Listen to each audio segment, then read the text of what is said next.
Hinayaan ko na lang sila sa ginawa nila sa akin dahil ayaw ko nang maging magulo pa ang buhay ko. At nangyari na din, wala na akong magagawa.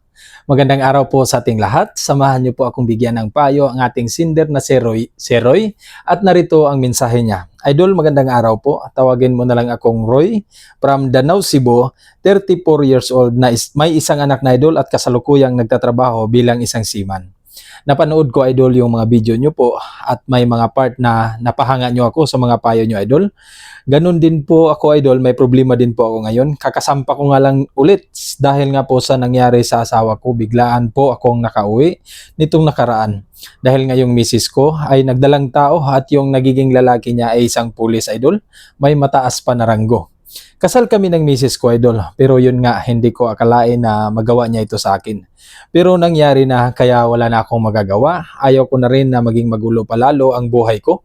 Kung tutusin kasi pwede ko silang kasuhan idol pero hindi ko na ginawa dahil bahala sila sa buhay nila. Yung anak ko lang yung hiniling ko na mapunta sa akin ang custody dahil yung misis ko naman ang idol ang nagkamali at pumayag naman siya. Kaya hindi masyado naging problema ang arrangement namin.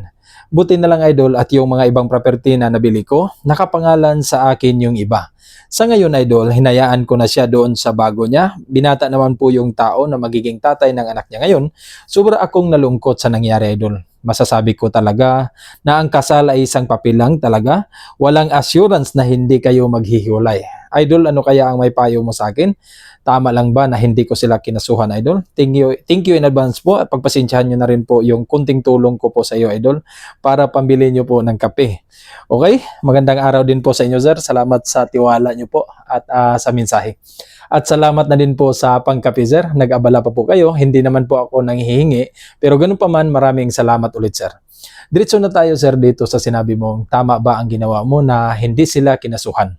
Para sa akin lang po sir, masasabi kong tama po ang ginawa nyo sir dahil kahit kasuhan mo pa sila, hindi na rin magbabago yung pangyayari.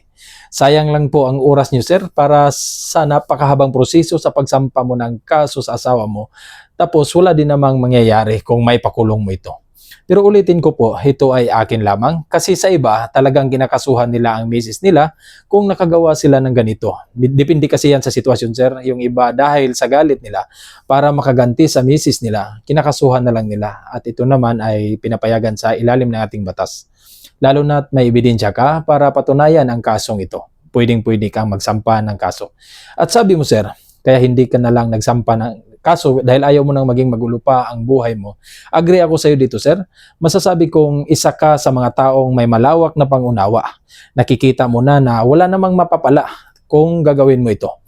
Kahit papano'y nagiging parte naman siya ng buhay mo noong hindi pa siya gumawa ng pagkakamali sa iyo at nanay pa rin siya ng anak mo. 34 years old ka pa lang sir at halos sing edad lang naman tayo, makakakita ka pa ng babaeng babagay sa kabaitan mo at kayang magtiis at maiintindihan ang klase ng trabaho mo na malayo ka talaga sa kanya. At dito naman sa sinabi mo sir na about sa property nyo po, siguro may idea ka naman nito sir. Hindi ako expert sa ganitong usapin pero conjugal properties po yung mga ari-arian nyo na naipundar nyo simula nung naging kayo ng misis mo. At ayon sa batas, maaari nyo itong hatiin sa bawat isa.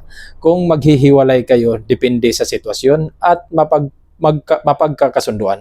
At ito ang magiging payo ko sa iyo, sir, dahil tinanggap mo naman ang pangyayaring ito. Tulad ng sabi mo, kahit sabihin na nating hindi madali ang lukuhin ng partner, pero nananatili kang kalmado sa sitwasyon. Ang mga bagay na ito, sir, ay makakatulong ng malaki para sa pag-recover mo sa pangyayari o sa iyong sarili. Palagi ko itong sinasabi sir na ang pagtanggap sa isang pangyayari ay susi para sa mas makamubon ka kaagad at makapagpatuloy sa buhay. Sa tingin ko sir, hindi ganun kahirap sa iyo ang bumangon dahil may trabaho ka pa naman para sa iyong pag-umpisa ulit. At sa ngayon, mag-focus ka muna sa anak mo dahil nasa iyo naman ang custody na masasabi kong isang masayang paborito para sa iyo na makasama ang anak mo. Ulitin ko sir, para sa akin, tama po ang ginawa nyo. Ibigay mo na sa kanila ang gusto nilang gawin para sa buhay nila dahil naniniwala ako sir kung sino ang mapagkumbaba ay siyang lalong pinagpala. At hindi lang yan, naniniwala din ako na kung sino ang mapagkumbaba ay siyang itinataas. Sa huli sir, masasabi kong good luck po sa panibagong takbo ng buhay mo. Maraming salamat sa tiwala niyo po. Mag-ingat po kayo palagi. Paalam.